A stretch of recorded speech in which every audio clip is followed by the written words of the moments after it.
Hello, everyone, and welcome to our Night Explorer series with Voyageurs National Park Association. Just to remind you who you are, for those of you that have watched before or those of you new, the Voyageurs National Park Association, also known as VNPA, is the charitable partner of Voyageurs National Park, and we are able to help support the park and do things such as we funded new light fixtures throughout the park so that the park is darker. The park is currently working on getting certified as a night sky park with the International Dark Sky Association. And the way that we're able to do that is from our volunteers and our members like you that have helped provide funding for different projects that we can use to support the park. Other ways that people help support the park are like our own Astro Bob King, who volunteers for this program so we can provide it to you at no charge. And I'll tell you a little bit about Astro Bob, our presenter today. He has his own blog. You can see that at the bottom of our screen there, astrobob.areavoices.com. He's also been at UMD Planetarium giving presentations. He retired as the photo editor from the Duluth News Tribune. And we're very happy to have him here. We present this program every other week. This week, we are new comets at dusk and dawn. So before we get started, a couple things to let you know. Please make sure that you have your microphone muted if you're on Zoom, and also please mute your video on Zoom. Will any links or information you need to know, that we'll put them in the comments on Facebook and on Zoom. And we're interested to find out, is this your first time viewing or do you tune in regularly? And also, where are you viewing from? If you just type us a note where you are and how often you view, we'd appreciate it. So now I'd like to introduce our guests tonight, Astro Bob. Thank you very much, Jackie. Great to be here, and we have a lovely day. I'm hoping it'll turn into a very nice evening where we'll have clear skies. And for those of you who are viewing right now, I wish you clear skies tonight and an opportunity to go outside and enjoy the view. And I'm going to inform you about a few things that you can look forward to in the coming nights. One of those things, or two of those things actually, we have two comets that are on their way into the northern viewing sky, the morning and the evening. And also a beautiful conjunction of the two bright planets in the evening sky, plus the moon, and a few other things as well. Feel free to ask questions or save your questions for the end, and I'd be very happy to answer them. So we'll get started right away. And today I'm going to talk about really, I think, one of my very favorite topics, which is comets. I have been looking at comets ever since I was just a kid. My first comet was Ikea Secchi back in the 1960s. Yes, I'm that old. And I don't know, I just kind of got very excited about them because they're always changing. You know, the stars, the constellations remain the same, but comets continually change because they're affected by the sun. As they approach the sun, they evaporate or they boil, and they release dust and gas that is blown back by sunlight to form a tail. And they are some of the most beautiful things in the sky. And the fact that they're changeable just keeps me interested in them. I love watching those sorts of changes in the heaven. I think you enjoy comets too, because they're just beautiful to look at. And we're going to look at some comets today.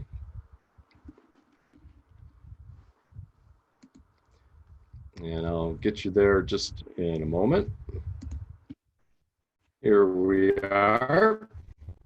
We are going to start with, been just wild about comets for a really long time, obviously for centuries, except that in the past, and this is an old engraving here, you can see the comet off to the right. Down here along the bottom, there's a huge fire and a big thundercloud and lightning. People used to associate comets with disasters. They would see a comet perhaps at the same time there was a giant fire, or maybe it was the time of war, and they would assume that the comet had something to do, maybe even caused those bad things to happen. So they were usually seen as bad omens. Obviously, that was because of our own ignorance of comets. We just didn't know what they were. They would just come out of the blue. No one knew what they were made out of. Nowadays, we know what comets are made out of, and although sometimes they still come out of the blue because there are fresh comets dropping into the inner solar system all the time, every year, we're not afraid of them because we know what they are, and astronomers can calculate their orbits and predict where they're going to be in the sky. So instead of fearing them, most of us are like, yeah, there's a bright comet coming. Get me there. I want to see it. The first person that made sense of comets was Edmund Halley. You've heard of this guy. He saw, or he took records of comets that were seen in 1607 and 1531, and using Newton's laws of gravitation realized that these were not two separate comets, but these were the same comet on an orbit taking it around the sun once every 76 years. And so he predicted that the third appearance of this comet would occur in 1758. And it did. It came back just as Halley predicted. So those three comets, which we now know as Halley's Comet, because he was the first one to kind of figure out the dynamics of comets. Here's a little diagram showing you where Halley's is. You can see, by the way, if my voice starts to stretch, it's just that the internet connection gets a little wobbly. Just hang in there and we'll plow through it. Here's Halley's orbit. Look at this. You can see the orbits of the planets. There's Mars and Jupiter and Saturn, Uranus and Neptune. The planet orbits are circular. Halley's orbit is like a cigar. It's very elongated, we say. Halley's last visited the inner solar system and passed by the Earth back in 1986. Currently, it's way out here by Neptune's orbit, reaches its furthest distance from the sun in the year 2024, and then it will return back near the Earth when it's near the sun and close to our planet, and so it'll be bright in the sky in 2061. So, mind your health. If you're in your 40s or younger, you can stick around long enough to catch Halley's Comet in 2061. If there are any kids listening, you got it. You got it made. You'll be able to see it when it comes back around the next time. The very comet that Halley predicted and made sense of for us so long ago. Where do these things come from? Well, comets come from basically two different places, okay? They are either in this area beyond Neptune. They're kind of stored up there beyond the orbit of Neptune, several billion miles away in what's called the Kuiper Belt. Maybe you've heard of that term before. Freezing, freezing cold out there, way far away from the sun, past the most distant planet. But they are still relatively close to the Earth compared to the big comet reservoir, which is called the Oort cloud. Probably 1 trillion comets in the Oort cloud.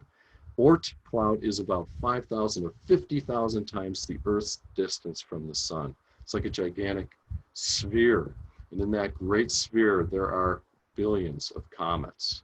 And these comets sometimes drop into the inner solar system when a nearby star passes by. And the gravity of that star can cause the comets to kind of wiggle out of position and drop in towards the sun. So we have two places, Kuiper Belt beyond Neptune, and then the Oort cloud. This is what a comet looks like. Well, it's an artist's view of a comet, right? They're small. When you see a comet with a big, beautiful tail, it all comes from just a small object, maybe a mile or two across. And the comets are made of, unlike asteroids, we've heard about asteroids, right? They're really made mostly out of rock. Comets are very small, and they're composed of water and other types of ices, like really cold ice, like carbon dioxide ice, dry ice, even carbon monoxide ice. And the ices are mixed with dust. So you have this crazy mixture caught up in this little irregular potato-like body. Actually, we now know that many of them are shaped like bowling pins. Here's a comet before it gets close to the sun. It's frozen, inert. In other words, nothing's happening there, just like the painting you saw a moment ago. But as the comet orbits closer to the sun, the heat from the sun begins to vaporize the ice. It goes directly from ice to vapor. And it creates a little fuzzy shell around that comet, around the icy part, which is called the nucleus now. And as the comet gets closer to the sun, it develops a tail, but I'm getting ahead of myself. before that happens, I want to show you a little bit about what a typical comet looks like. There's the nucleus in the center. You can see that. Inside that fuzzy little spot where the sun is just crazily vaporizing the ice and the dust is being released, the center of that comet is called the nucleus. And inside that little hazy spot is the actual icy body itself, the comet, only a mile or two across. Around it is a temporary atmosphere. When that vapor and all that dust expands outward from the comet, it forms something called a coma, called the head of the comet. So most comets start like this. You see this glow in the sky with a little bright spot in the center called the nucleus. But if you can get up close, as we have several times, especially during the Rosetta mission, which was done by the European Space Agency back in 2014 and 2015, just several years ago, they sent the Rosetta spacecraft to a comet called 67P. And they orbited the comet for months and took incredible photographs. Look at this thing. This thing is about 1.5 miles across, made of ice and dust, and it's being worked on here by the sun. Those are jets of dust that are being spewed as the comet, parts of the comet vaporize. And that's what's creating that fuzzy glow called the coma. This, to me, is the most amazing image I've ever seen of a comet, taken by that spacecraft. What looks like snow is actually dust that's being released as the comet vaporizes. On the left, you see a tall cliff. You see down here some of the rocks on the surface of the comet, probably made of ice. And then just literally a blizzard happening of dust being released as the ice vaporizes. Incredible, just incredible. Here's another comet we visited. The United States visited the comet. It's called 103P, Hartley, back in 2010. Just a little thing. You can kind of catch the bowling pin shape there. And you can see where the dust and the gases are coming out. These are called jets. You saw the jets in the previous photo too. This, you see the jets face on, and this is what's creating the coma and the dust. I'd like to think about comets. Well, I'd love deep fried ice cream. Maybe you've had deep fried ice cream, but a comet is sort of like deep fried ice cream in the sense that within a harder shell, there is a lot of ice. And as that dust spews, a lot of it settles down on the surface, forming this sort of a coating around the comet. And that coating is very rich in organic compounds, compounds that contain carbon, oxygen, hydrogen, and nitrogen. So if a comet in the past or in the future were to crash to the Earth, it would deposit some of these organic molecules onto the Earth. And perhaps it was comets that helped seed the Earth long ago with some of these organic materials that were later incorporated into living things. So the next time you have deep fried ice cream, think about comets. Here's another photograph of that comet, 67P. It also has a large mouthful of a name called Churyumov-Gerasimenko. And you can see it here. It's got all of these hollows on it from places where the sun has vaporized, has sort of bitten into the surface because of the heating from the sun. This is a typical photograph. This is what the spacecraft took. Bright object against the darkness of space. But the reality is these dark carbon compound, these organic coated comets, these deep fried ice cream balls, the reality is if you could bring this thing down to the Earth and see it in normal daylight, this is what it would look like. Whoa, this never ceases to amaze me. Here's our comet again. We have a city, I believe it's Los Angeles down there. I can't remember, but large US city. You can see that it really is as dark as a lump of charcoal. And every comet is like this that we know of. It's very dark and with ices inside. Just to demonstrate to you how a comet can look bright in outer space and yet be actually dark, I took a piece of charcoal, like what you use in a grill. Took a picture of it here against a black background with a flashlight on your left. On your right, the same charcoal photographed just out in daylight. See how dark it looks compared. That's because the background is blacker than the object itself. and it's being lit by the sun in the case of a comet, here with my flashlight. All right, we talked about the frozen comet at the end of its orbit, far from the sun. And as it approaches, the heat from the sun begins to vaporize some of that ice and create a coma. But as it gets closer to the sun, literally the light from the sun pushes that material, pushes the dust back behind the head of the comet to form the tail. Nothing but the pressure of sunlight does that. Most comets have two tails, though. They have a dust tail, and that's caused by the sun pushing the dust. And they also have a gas tail, which is fluorescing gases that are also being emitted by the comet as it's vaporizing. So here we have an illustration showing the basic parts. Okay, we have a coma. Deep inside the nucleus, we can't see the actual icy object. It's much too small. A typical coma can be 300,000 miles across. Inside the comet itself, a mile or two. There's the dust tail, there's the gas tail. So that's kind of a basic comet anatomy, as it were. One comet, fairly recent, that showed that was Comet Hale Bopp. Maybe some of you got to see Hale Bopp. Beautiful, beautiful object. I just took this, I set the tripod out way back then. It's my neighbor's house, took a picture of it in the sky just as it was. It was out every night in the late winter through early spring of 1997. All you had to do is go out and look.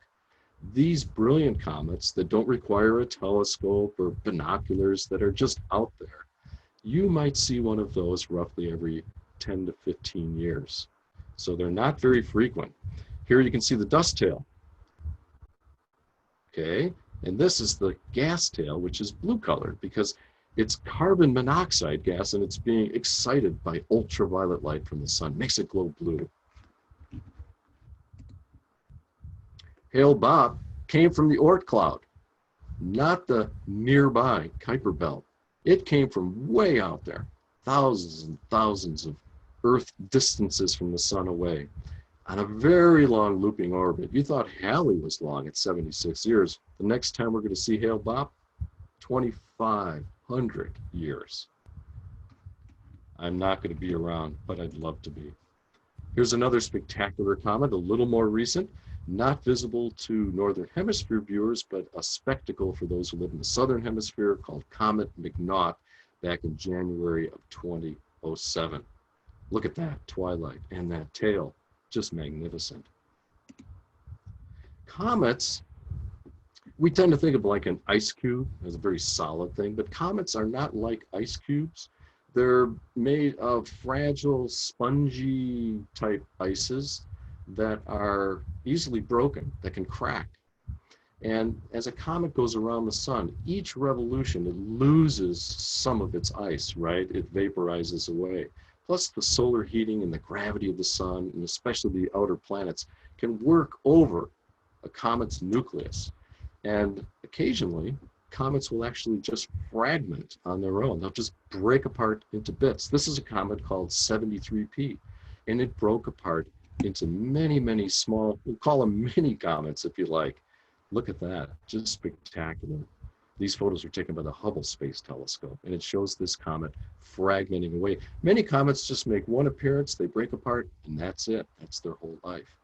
Those that return are called periodic comets. They come back round and round again. They're solid enough to hang together, and Halleys Comet is one of those periodic comets.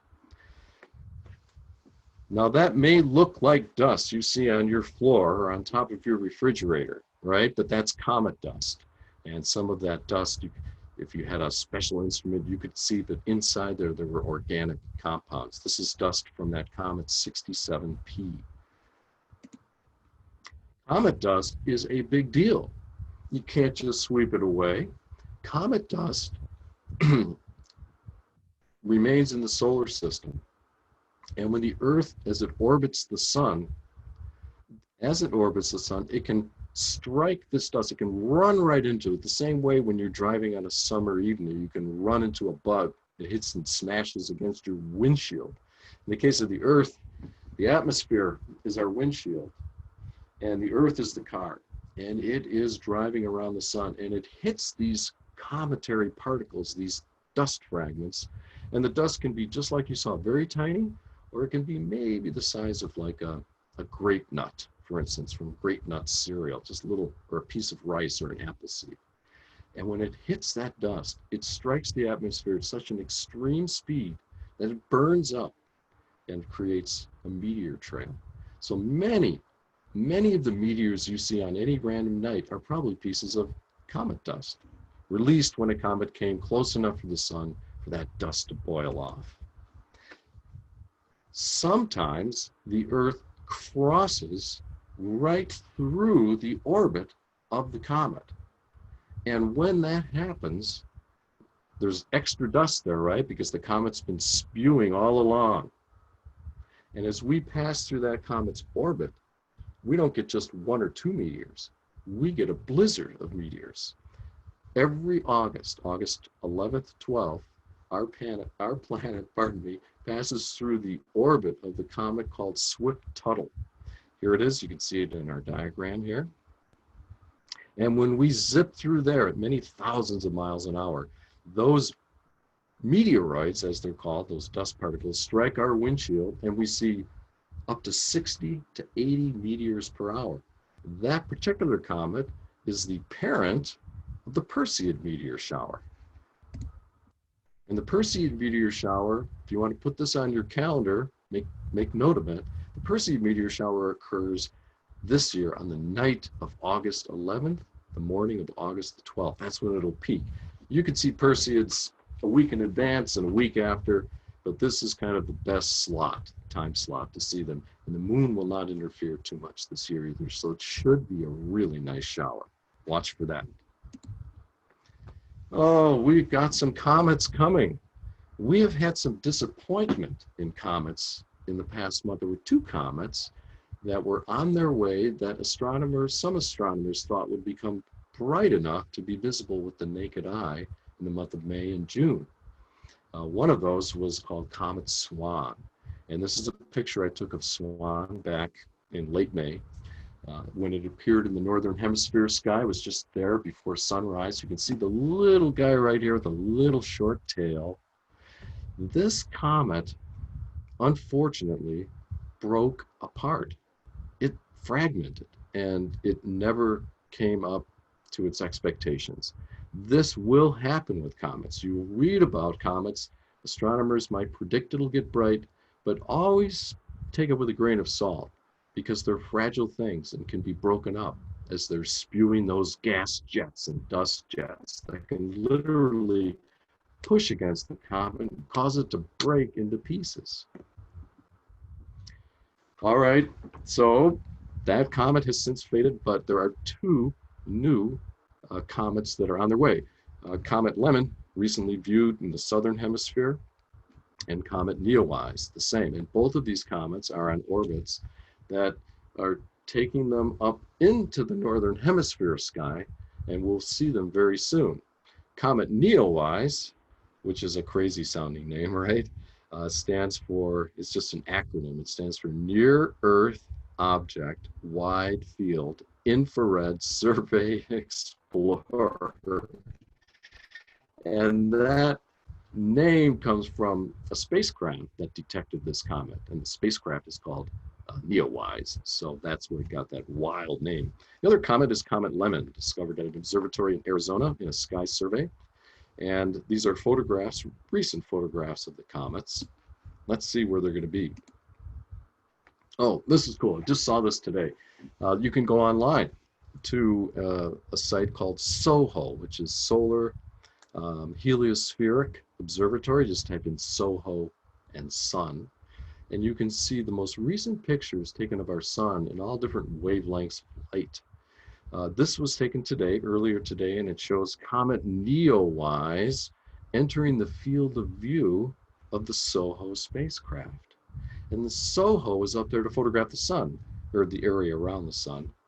And there it blocks it so that you can see what's near the sun. SOHO is still approaching the sun. It will reach its closest to the sun and become brightest on July 3rd. Then it will swing around the sun, and it'll move north into our sky. This is a map I made where you can see closest to the sun on July 3rd. Very difficult to see, obviously, because it's in the daylight. But then it quickly moves up into the northern sky, and it first appears about July 11th, below a constellation called Auriga, the Charioteer. Now, you may not need to bother with Auriga itself, but if you're out at 3:30 in the morning, I know it's tough. It's one of those things. Comets don't care what our schedules are. They're like that. But if you're out at 3:30 in the morning between July 7th and the 13th, you will look in the northeastern sky very low and then drop below that. And hopefully, at least according to predictions, this comet is holding together. It's solid. And it should become as bright as second or third magnitude. What does that mean? Second magnitude is as bright as one of the stars in the Big Dipper. So that means it might be visible with the naked eye.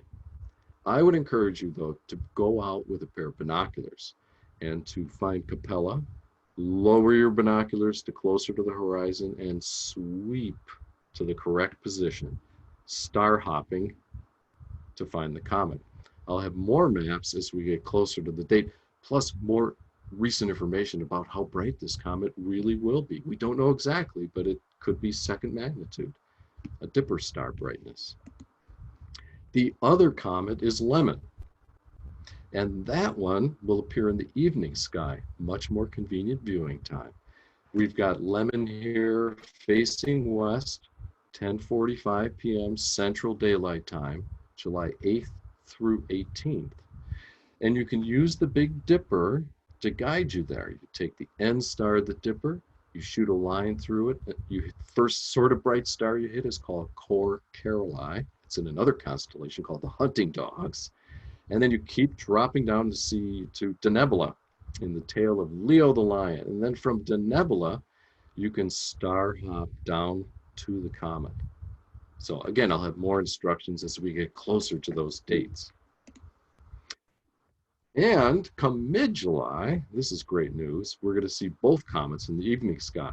NEOWISE will gradually depart the morning sky, move into the evening, and Lemmon will move up past the tail of Leo the Lion and the star Denebula.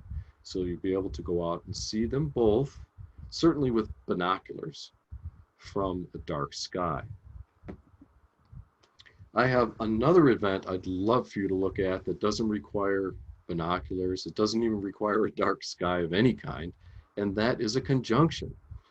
Sunday, July 5th, around 11 o'clock, Jupiter, Saturn, and the moon, which will be just one day past full, will rise together in a really cool little triangle in the southeastern sky. We say that these objects are in conjunction. So you can go out and take a picture. Try it with your cell phone if you like, or put your camera on a tripod if you have a digital SLR, or just lay back and enjoy the view.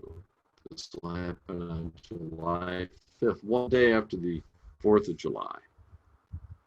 Now, I mentioned a dark sky, and sometimes that can be really, really hard for people to find. A lot of us live in cities. I live next to a moderate-sized city, Duluth, and the light of Duluth is enough to flood my southern sky and really compromise the view. And I'm sure you can relate. There's quite a bit of light pollution. Voyageurs National Park is working with other individuals and cities to try to reduce the amount of light pollution so that we can preserve, love, and enjoy our nights and stars. What I have here for you that you can check for your individual location is a light pollution map.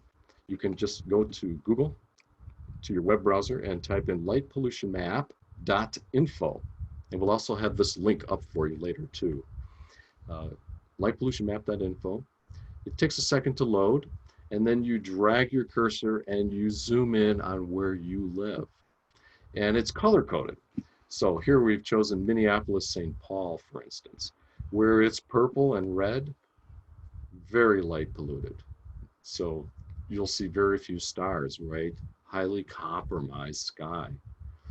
But you can use the map to locate areas that are in dark green or blue. So I've circled this area here, which is west of the Twin Cities, and then this dark area here, which is east. And you can, it's even got maps showing all the roads so that you can follow and get to that dark sky. And you can zoom in too, so you can see all of the little country roads as well. But it's a wonderful tool if you're stuck in a large city for locating the nearest dark sky. You may have to drive, especially if you're on the East Coast, you may have to drive 100 miles, 150 miles or more to find darkness. But at least you'll know in which direction might be best to do that.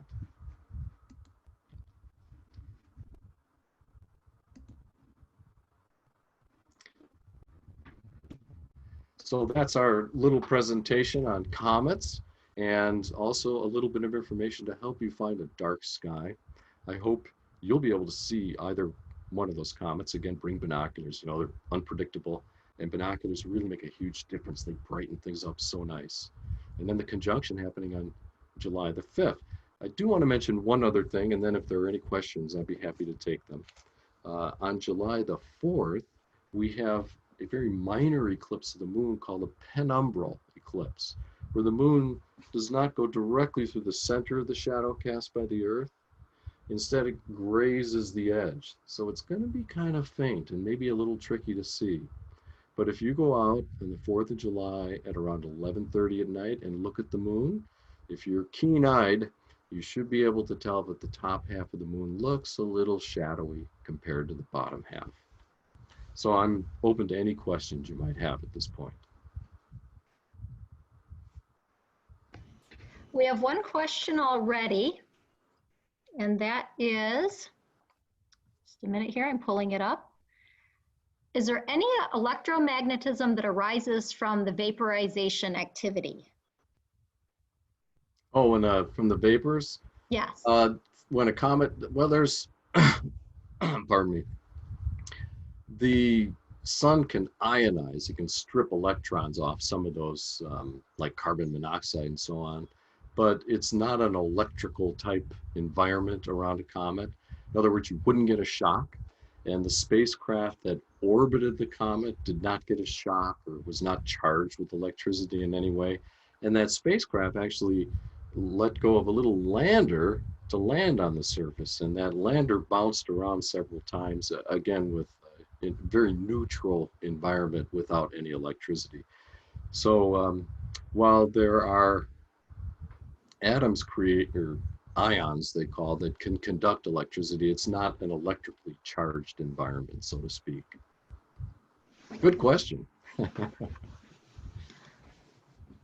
right, and we have one more question. When is our next meeting? And I can answer that. Actually, I'll let you tell what it's going to be about, Bob, and then I will tell the date of when it is. Okay, that sounds like that sounds great. We are going to, well, of course, we'll talk about upcoming events too, because there's always something happening in the sky, including we're going to revisit these comets as well, because it'll be into July that we're talking about. So we'll see how they're doing, right? But the topic will be how to buy a telescope. So I often get asked, what telescope should I get? Or should I get a pair of binoculars? And I thought I would put together a few tips for you and then talk about the different telescope types. So that's the topic. And that will be 2 weeks from today at 4 o'clock on July 7th. We also have another question. Does a comet look different from the space station versus the Earth? That's also a lovely question. Does it look different? No, as long as they can see it on the night side of the Earth where the sky is dark enough to look. They don't have to look through the atmosphere and deal with light pollution exactly, so they can get a little bit darker sky, but otherwise it would look very similar because the space station is so close to the Earth that the perspective is the same, essentially, because comets are generally millions of miles away, so they would appear the same even if you were on the moon. So yeah, very, very similar. Thank you. Next question. As a comet orbits the sun, ice is vaporized away. How does it accumulate more ice as it moves further away from the sun? Oh, that's I like that too. That's good. It does not, and that means that most comets are ultimately doomed because they lose sometimes millions of tons of water ice and other ices each time they swing around the sun. So there's less comet there each time. But if you're several miles across, there's a lot of orbiting you can do, and you can lose a lot of ice through vaporization and still hang around for centuries, even though it sounds like a lot of water to lose. But yes, they do lose water, they do lose dust, and so they become less and less, smaller and smaller, I should say, over time. So they do not gain any additional ice. All right, and I'm looking to see if we've had any more questions come in, and it doesn't look like it. So we'll go ahead and give more details about where to find us for next time. So if you want to go ahead and give any last minute comments, and I'm going to pull up another screen. All right, well, I just wanted to thank everyone who took some time out to listen, and I hope that you're able to have see the beautiful night sky soon. There's always something beautiful and enjoyable to look at in the night sky. Happy observing, and keep looking up.